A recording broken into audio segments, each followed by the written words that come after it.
Hello everyone, good morning and जय हिंद सभी को। मैं राजेश जाट अगेन आप सभी का स्वागत करता हूं। दोस्तों, आज की वीडियो में मैं आपसे टेरिटोरियल आर्मी रिक्रूटमेंट रैली का एक जो नोटिस है निकल कर सामने आया है उसी पर चर्चा करने वाला हूं। जी हां, मुझे एक नोटिस भेजा गया है। नीलेश व्लॉग बिहार से हैं। इन्होंने मुझे कल नोटिस भेजा था कि सर इस नोटिस के बारे में बता दीजिए, कुछ समझ में नहीं आ रहा है। क्योंकि जिस तरीके से टीए रिक्रूटमेंट को लेकर फरवरी और मार्च की चर्चाएं चल रही थी और इसी बीच में इस नोटिस का आना और इस नोटिस के आने के बाद बहुत सारे बच्चे जो हैं वो कन्फ्यूज़न में पड़ गए हैं कि सर ये क्या नोटिस हमारे लिए है, सारी चीज़ें, क्योंकि उनको ये कुछ समझ में नहीं आ पा रहा है। आप देख सकते हैं मैं इस नोटिस के बारे में बात कर रहा हूँ। जी हाँ, ये जो स्क्रीन पे आप देख रहे हैं ये पूरा नोटिस, इस नोटिस के बारे में मैं पूरी डिटेल्ड जानकारी आपको देने वाला हूँ। इसमें मैं आपसे बात करने वाला हूँ कि ये जो नोटिस हैं ये क्या रियल है या फेक है। ठीक है, दूसरी चीज़, अगर ये रियल है तो फिर ये इसमें कौन कौन पार्टिसिपेट कर सकता है, इस पर मैं बात करने वाला हूँ। ठीक है, देन उसके बाद इसमें डीएससी का जिक्र किया गया है, तो डीएससी क्या है उस पर भी मैं बात करूँगा आज। इसमें आपको एक नई चीज़ सीखने को मिलेगी। ठीक है, और इसके सिलेक्शन प्रोसेस क्या है और इसमें क्या क्या एजुकेशंस नीड है, इन सारे टॉपिक्स पर मैं बात करने वाला हूं। जिस तरीके से आप आने वाले टाइम में टीए का रिक्रूटमेंट देखना चाहते हैं तो फ्रेंड्स ये वीडियो आपके लिए इम्पोर्टेंट हो सकता है, क्योंकि लगभग अब टीए की इस 2023 स्टार्टिंग में टीए की वैकेंसीज देखने को मिल रही हैं। ठीक है, जिस तरीके से हमने 2022 जब स्टार्टिंग में देखा था, तो जैसे ही 2022 की शुरुआत हुई थी उस टाइम पर भी territorial army ex servicemans ecological units में जो रिक्रूटमेंट प्रोसेस था वो स्टार्ट हो चुका था। और आपको पता है कि 2022 में भी बहुत जगह एक्स जेसीओस और कुछ ऐसे अदर रैंक की जो पोस्ट थी उनको फुलफ़िल किया गया था टीए के माध्यम से। ठीक है, जो कि एक्स सर्विसमैन के लिए था। बट उस बीच में जो सिविलियन कैंडिडेट्स हैं उनके लिए कोई भी वैकेंसीज नहीं आई। 2022 भी इसी तरीके से निकल चुका। बट जैसे ही 2023 आया तो इस 2023 में कहीं से किसी माध्यम से, कुछ सोर्सेस के माध्यम से ये सुनने में आ रहा है कि फरवरी मार्च अप्रैल तक टीए की वैकेंसीज आने के जो चांस है वो 100% कन्फर्म दिख रहे हैं। ठीक है, बट उसी बीच में इस तरीके के नोटिस आना, इस नोटिस के बारे में मैं आज डिस्कस करता हूं फ्रेंड्स। उसके बाद कुछ और जानकारी है जो मैं आपसे शेयर करने वाला हूं। तो सबसे पहले आप यहां देख सकते हैं, मैं आपको पूरा डिटेल्ड सारी चीज़ें बताने की कोशिश करूंगा। देखिए, ये आपके सामने स्क्रीन पे आप देख सकते हैं, ये वाला जो नोटिस है ये नोटिस 22 दिसंबर 2022 को रिलीज़ हुआ है। ठीक है, जो कि टेरिटोरियल आर्मी हेड ऑफिस से रिलीज़ हो चुका है। इसमें यह बताया गया है, मेन टॉपिक पर मैं बात कर लेता हूं कि allotment of DSC vacancies for re enrolment of TA persons into DSC for recruiting year 2022-23 and dispatch scheduled. ठीक है, आप यहाँ देख सकते हैं ये इसमें लिखा हुआ है कि allotment of DSC vacancies for re enrolment of TA persons into DSC. देखिए, बहुत सारे बच्चे इस चार्ट को लेकर काफ़ी ज़्यादा कन्फ्यूज़न में हैं और कुछ समझ में नहीं आ रहा है, क्योंकि पहली बार ये चार्ट आपने देखा है। ठीक है, तो देखिए मैं आपको बताना चाहता हूँ कि ये जो चार्ट है ये एक्चुअली में रियल चार्ट है, ये फेक चार्ट नहीं है। ठीक है, सो जो भी आपको डाउट्स था इस चार्ट को लेकर, आई थिंक ये कंफर्म हुआ होगा कि ये चार्ट जो है वो 100% रियल चार्ट है। ठीक है, बट अब इसमें क्या लिखा हुआ है, क्या चीज़ों के बारे में डिस्कस किया गया है, ये इस पर मैं बात कर लेता हूँ। देखिए, इसमें साफ साफ मेंशन है कि allotment of DSC vacancies for re enrolment of TA person into DSC. ठीक है, मतलब जो भी टीए पर्सन्स है उनके बारे में इसमें जिक्र किया गया है और ये हैं डीएससी की वैकेंसीज़ के बारे में बताया गया है इसमें।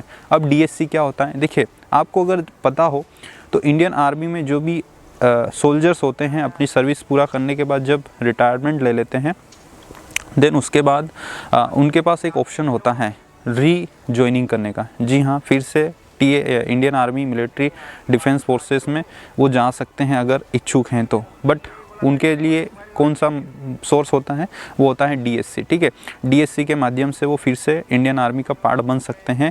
और इसमें जो होता है डीएससी का full form defence security corps होता है।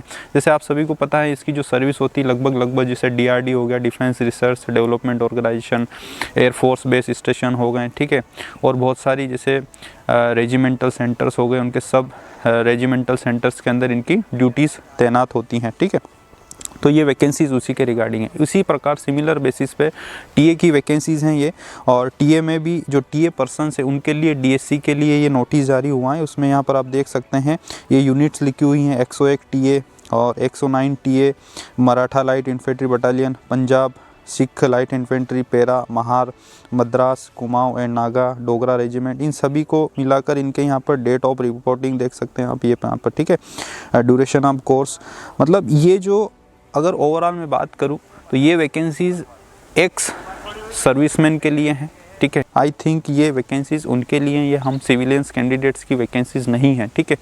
तो जो भी स्टूडेंट्स ये जानना चाह रहे थे कि सर ये डीएससी क्या होता है और ये नोटिस क्या है, हमें समझाइए, तो इसमें यहाँ पर देखिए दे रखा है साफ साफ डेट ऑफ रिपोर्टिंग।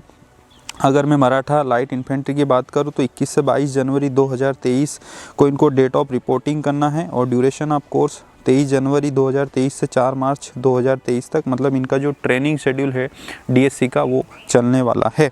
डीएससी मतलब बोला ना मैंने कि एक तरह से आप फिर से सेना में जा सकते हैं, जिससे बहुत सारे आपने देखा होगा कि रिटायरमेंट लेने के बाद 17 साल की सर्विस के बाद फिर से अगर इच्छुक हैं डिफेंस सेक्टर में जाने के लिए, तो उनके लिए ये एक माध्यम होता है डीएससी। इसमें इंडियन ये मिनिस्ट्री ऑफ डिफेंस के अंदर ही आती हैं, ये पहले मिनिस्ट्री ऑफ होम अफेयर्स के अंदर आती थी, बट फाइनली अभी जो प्रेजेंट टाइम में अगर हम इसकी बात करें तो डिफेंस ऑफ मिनिस्ट्री के अंदर आती है, मिनिस्ट्री ऑफ डिफेंस के अंदर आती है, ठीक है। सो एक तरह से बहुत अच्छी सिक्योर सर्विस होती हैं, और इसमें भी सारी पेंशनेबल सारी सुविधा मिलती हैं जिस तरीके से इंडियन आर्मी में मिलती हैं। तो ये एक्स सर्विसमैन के लिए वैकेंसीज़ होती हैं। अगर आप और भी डीएससी के बारे में जानना चाहते हैं तो आप यूट्यूब या गूगल पर भी डालेंगे तो आपके सामने बहुत सारे वीडियोज़ निकल के आ जाएंगे, बहुत सारी ऐसी इन्फॉर्मेशन है जो वहाँ पर आपको मिल जाएगी, ठीक है। तो ये जो चार्ट है ये ओरिजिनल चार्ट है, और इसमें वैकेंसी सिविलियन के लिए नहीं है, ये एक्स सर्विसमैन के लिए हैं। जिस तरीके से हमने 2022 स्टार्टिंग में भी देखा था कि जो वैकेंसीज थी वो एक्स सर्विसमैन के लिए निकली थी, और इस बार फिर से एक्स सर्विसमैन के लिए कुछ ना कुछ नोटिस देखने को मिला है। तो उम्मीद करते हैं कि बहुत जल्द सिविलियन कैंडिडेट्स जो लगातार 3-4 साल से तैयारी कर रहे हैं, आप सभी को भी न्यू वैकेंसीज़ का जो नोटिस हैं वो देखने को मिल जाए। तो अपनी जो तैयारी है उसको जारी रखिएगा, और इसमें जो सिलेक्शन प्रोसेस हैं, देखिए सिलेक्शन प्रोसेस भी अगर हम डीएससी की बात कर लें तो सिमिलर होता है, कुछ उनके टर्म्स एंड कंडीशंस होती हैं सिलेक्शन प्रोसेस में, जो भी फिज़िकल स्टैंडर्ड हो गया, डॉक्यूमेंट वेरिफिकेशन हो गया, ठीक है, जो भी डिस्चार्ज बुक होती हैं उनके बिहाफ पर इनका कैरेक्टर देखा जाता है, और इनका जो 2 साल के अंदर अंदर इनको ज़्यादा रिटायरमेंट मतलब लिए हुए 2 साल से ज़्यादा नहीं होना चाहिए, वो सारे टर्म्स एंड कंडीशंस इनकी जो पूरा एक पैराग्राफ होता है उसमें मेंशन रहता है, उसी के बेसिस पर इनका सिलेक्शन प्रोसेस होता है। और एजुकेशन में भी इनको मिनिमम तो 10th पास होना ही चाहिए, इतना क्वालिफिकेशन इनको रिक्वायरमेंट होता है डीएससी ज्वाइन करने के लिए, ठीक है। तो ये डीएससी के बारे में कुछ जानकारी थी, और टीए के बारे में ये जो वैकेंसीज़ हैं डीएससी को लेकर, आई होप ये भी आपको क्लियर हुआ होगा दोस्तों। ये आप सभी के लिए नहीं है, ये एक्स सर्विसमैन के लिए हैं। अब बात यहाँ आ जाती है कि सर हमारी वैकेंसीज़ कब आएगी। तो देखिए मैंने अभी आपको बोला कि इस 2023 में कहीं ना कहीं एक ऐसी उम्मीद है कि बहुत जल्द टीए की वैकेंसीज आएगी, क्योंकि मैक्सिमम सेंटर्स खाली पड़े हुए हैं टीए के, ठीक है। और जो भी डिस्कस चल रहा था कि अब अग्निवीर से टीए में रिक्रूटमेंट होगा, तो देखिए ये सारी चीज़ें अभी कहीं ना कहीं कोई भी ऐसा ऑफिशियली चीज़ें अनाउंस नहीं हुई हैं।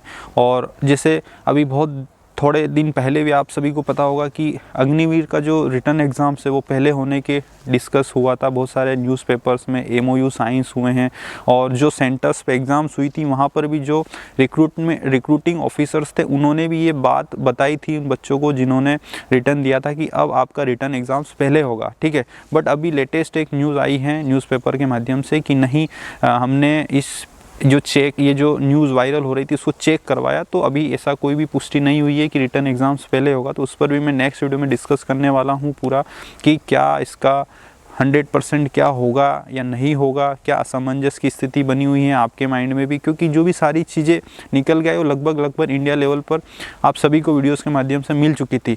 बट कुछ बच्चों के कमेंट्स आए वापस से कि सर हमने कुछ ऐसे वीडियोस देखे हैं जिसमें अभी ये बताया गया है कि रिटर्न एग्ज़ाम्स पहले नहीं होगा, जो प्रोसेस है वो सेम रहेगा, फिजिकल मेडिकल देन रिटर्न। तो उस पर आप वीडियो बना के जानकारी दीजिए। तो मैं नेक्स्ट वीडियो में पूरा एक बार और सर्च करके कंफर्म करके आपके सामने जो भी जानकारी होगी उसको रखने की कोशिश करूंगा दोस्तों, ठीक है। सो फिलहाल मैं इस वीडियो में इतना ही, और अपनी जो प्रैक्टिस है उसको कंटिन्यू करिएगा। काफ़ी